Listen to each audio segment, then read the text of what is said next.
নমস্কার বন্ধুরা, কেসি কিচেনে সবাইকে স্বাগত। আজ আমি নিয়ে এসেছি ফুলকপির একটা রেসিপি। এই ধরনের রেসিপি কিন্তু রুটি বা পরোটা, লুচি সব জিনিসের সাথে খেতে ভীষণভাবে ভালো লাগে।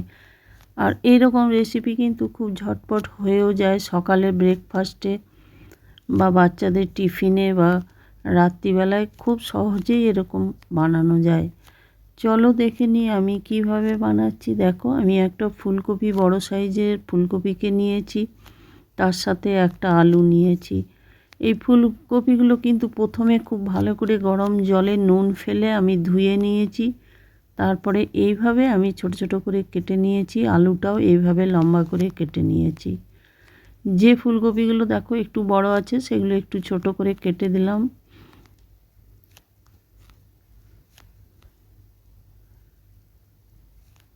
কেটে দেওয়ার পরে ওইদিকে দেখো একটা কড়াই চড়িয়েছি, তার মধ্যে আমি সর্ষের তেল দিলাম। যেহেতু ফুলকপির এটা একটু শুকনো শুকনো হচ্ছে, সেই জন্য তেলের পরিমাণটা একটু বেশি দিলাম। তার সাথে দুটো শুকনো লঙ্কা দিলাম। দিয়ে দেওয়ার পর 1 চামচ আমি গোটা জিরে ফোড়ন দিলাম, 1 চামচ আমি কালো জিরে ফোড়ন দিলাম। এই ফুলকপির তরকারিতে কিন্তু এইভাবে দুরকম ফোড়ন দিয়ে বানিয়ে একদিন দেখো, খেতে ভীষণ ভালো লাগে। ফোড়নটা ভাজা হয়ে যাওয়ার পরে দেখো কিছুটা আমি পেঁয়াজকে ওইদিকে কেটে রেখেছি, সেই পেঁয়াজটা আমি দিয়ে দিলাম। মোটামুটি একটা বড় গোটা পেঁয়াজকেই আমি কেটে দিয়ে দিলাম। দিয়ে দেওয়ার পরে পেঁয়াজের মধ্যে তেলের মধ্যে পেঁয়াজটাকে খুব ভালো করে কিন্তু ভেজে নিতে হবে। পেঁয়াজটা ভাজা পর্যন্ত আমরা অপেক্ষা করব, আর সমানে কিন্তু এটাকে নেড়ে চেড়ে যাব।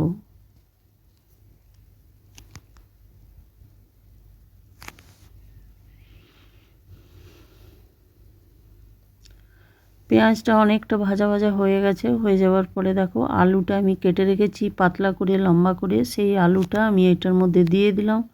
দিয়ে দেওয়ার পরে আলুটাও একটু নেড়ে চেড়ে নিলাম। একটা টমেটোকে আমি ছোট সাইজ করে কেটে রেখেছি, সেই টমেটোটাও আমি দিয়ে দিলাম। এবার এটাকে আমি ঢাকা দিয়ে বেশ কিছুক্ষণ রেখে দেবো, কেন কি ফুলকপির থেকে আলুটা সেদ্ধ হতে সময় নেয়। অনেকক্ষণ আমি এটা ঢাকা দিয়ে রেখে দেওয়ার পরে দেখো ঢাকা খুলে আরেকবার ভেজে নিচ্ছি খুব ভালো করে। আর যেহেতু ফুলকপিগুলো ছোট ছোট আছে, সেই জন্য ফুলকপিটা খুব সহজেই সেদ্ধ হয়ে যাবে বা ভাজা হয়ে যাবে। আলুটাকে কিন্তু এইভাবে ঢেকে ঢেকে কিন্তু সেদ্ধ করে নিতে হবে বা ভেজে নিতে হবে। এরপরে এর মধ্যে আমি পরিমাণ মতো নুন দিয়ে দিলাম, 1 চামচের মতো আমি হলুদ দিয়ে দিলাম।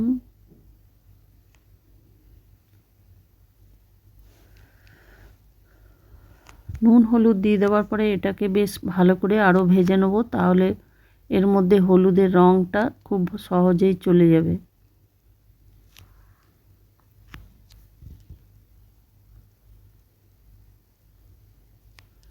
দেখো আলুটা আমি নুন হলুদ দিয়ে ভেজে নেবার পরে ওইদিকে যে ফুলকপিগুলো কেটে ধুয়ে পরিষ্কার করে রেখেছি, সেই ফুলকপিগুলো আমি এটার মধ্যে দিয়ে দিলাম। দিয়ে দেওয়ার পরে বেশ ভালো করে কিন্তু এটা নেড়ে চেড়ে যেতে হবে,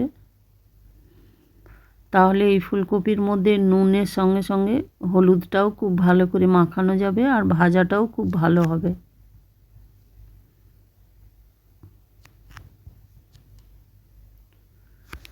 ফুলকপির যে কচি পাতাগুলো ছিল সেগুলো কেটে আমি সেগুলোও কিন্তু দিয়ে দিলাম। এইভাবে ফুলকপির পাতা যদি দেওয়া হয় তো খেতে খুবই ভালো লাগে। তারপরে দেখো ঢাকা দিয়ে আমি বেশ কিছুক্ষণ রেখে দিয়েছিলাম, মোটামুটি 5-7 মিনিটের মতো। ওর মাঝখানে আমি কিন্তু 2-3 বার নেড়ে দিয়েছি ঢাকা খুলে খুলে, তবে এটাকে আমি লো ফ্লেম করে রেখেছিলাম। দেখো ফুলকপিগুলো আমার সেদ্ধ হয়ে গেছে আর আলুটাও অনেকটা সেদ্ধ হয়ে গেছে। আমার রেসিপি যদি তোমাদের ভালো লেগে থাকে তো লাইক, শেয়ার ও কমেন্ট অতি অবশ্যই করে দিও, আর নতুন বন্ধুদের সাবস্ক্রাইব করার অনুরোধ রইল। তারপরে দেখো আলু ফুলকপিটা অনেকটা ভাজা হয়ে যাওয়ার পরে আমি 1 চামচের মতো ধনে গুঁড়ো দিয়ে দিলাম। আর ধনে পাতার যে ডাঁটিগুলো সেগুলো ছোট করে কেটে দিয়েছি, আর কাঁচা লঙ্কা 2-3টে ছোট ছোট করে কেটে দিয়ে দিয়েছি।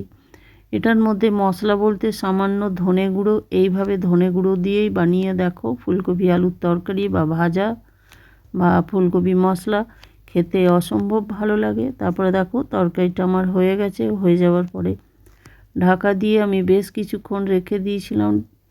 এরপরে দেখো ঢাকা খুলে আমি একটু নেড়ে চেড়ে দিলাম। এবার আমি ওপর থেকে ধনেপাতাটা ছড়িয়ে দিলাম। ছড়িয়ে দেওয়ার পরে দেখো ধনেপাতা দিলে কিন্তু ফুলকপির তরকারি বা শীতের সময় যে কোনো তরকারির টেস্ট ভীষণভাবে বেড়ে যায়। দেখো আমি ধনেপাতাটা সব মাখিয়ে নিলাম ফুলকপির মধ্যে। ঢাকা দিয়ে আমি কিছুক্ষণ রেখে দিলাম। তারপরে দেখো ঢাকা খুলে আমি দেখাচ্ছি কত সুন্দর হয়েছে তরকারিটা। আর এটা এইভাবে বানালে কম মশলা দিয়ে খেতেও কিন্তু ভীষণ ভালো লাগে। তোমরা সকলে ভালো থেকো, সুস্থ থেকো। ফিরে আসছি পরের কোনো রেসিপি নিয়ে। ধন্যবাদ।